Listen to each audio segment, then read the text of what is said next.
आदिवासी संस्कृति की रक्षा के लिए 15 करोड़ रुपए के मांदर नगाड़े वितरित करेंगे चमरा लिंडा। झारखंड में आदिवासी समुदाय बड़े हर्षोल्लास और श्रद्धा के साथ सरहुल महोत्सव मना। इसी क्रम में बुधवार को कांके स्थित मायापुर सरना स्थल पर 22 पड़ाहा सरना समिति और मांझी कांके द्वारा 29वां सरहुल पूजा महोत्सव आयोजित किया गया। इस अवसर पर अनुचित जाति, जनजाति और पिछड़ा वर्ग कल्याण मंत्री चमरा लिंडा ने शिरकत की और आदिवासी समाज की सांस्कृतिक पहचान और परंपराओं के संरक्षण पर बल दिया। मंत्री लिंडा ने अपने संबोधन में कहा कि आदिवासी संस्कृति को संरक्षित रखना अत्यंत आवश्यक है। उन्होंने कहा, सरहुल महोत्सव की आत्मा मांदर और नगाड़े की धुनों में बसती है। हमें अपनी सांस्कृतिक जड़ों से जुड़े रहना होगा। डीजे और आधुनिक गीत हमारी परंपराओं को कमजोर कर रहे हैं। यदि संस्कृति बचानी है तो मांदर नगाड़े पर नृत्य करें, न कि फिल्मी गीतों पर।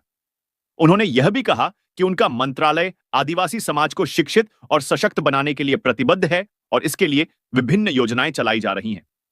आदिवासी समाज के विकास के लिए सरकार की पहल मंत्री लिंडा ने आदिवासी समुदाय के उत्थान हेतु सरकार द्वारा किए जा रहे प्रयासों की जानकारी देते हुए कहा कि आदिवासी और ओबीसी समुदाय के बच्चों को आगे बढ़ाने के लिए स्कूल, ट्यूशन सेंटर और कॉलेज खोले जाएंगे।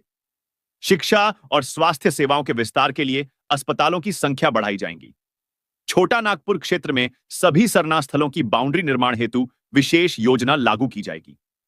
मंत्री लिंडा ने आदिवासी समाज की पारंपरिक धरोहर को बचाने के लिए 15 करोड़ रुपए के मांदर नगाड़े वितरित करने की घोषणा की। उन्होंने कहा कि यह पहल सरहुल पर्व की मूल आत्मा को बनाए रखने में सहायक होगी। सरना धर्म को मान्यता दिलाने के संघर्ष पर जोर देते हुए मंत्री लिंडा ने कहा, जब तक हम संघर्ष करते रहेंगे तब तक अपनी संस्कृति को बचाए रख पाएंगे। यदि केंद्र सरकार सरना कोड नहीं देती है तो हम सड़क पर उतरकर आंदोलन करेंगे। यदि आवश्यकता हुई तो राज्यव्यापी बंद करने से भी पीछे नहीं हटेंगे। उन्होंने समाज के सभी लोगों से एकजुट होकर इस आंदोलन का समर्थन करने की अपील की और कहा, संघर्ष ही जीवन है। हमें साथ मिलकर लड़ना होगा और अपने अधिकार प्राप्त करने होंगे। तो साथियों, हमें अपने संस्कृति, नृत्य, तुमदाक यानी मांदर पर जोर देना चाहिए या डीजे फिल्मी गानों डांस पर कमेंट में जरूर बताएं। जोहार।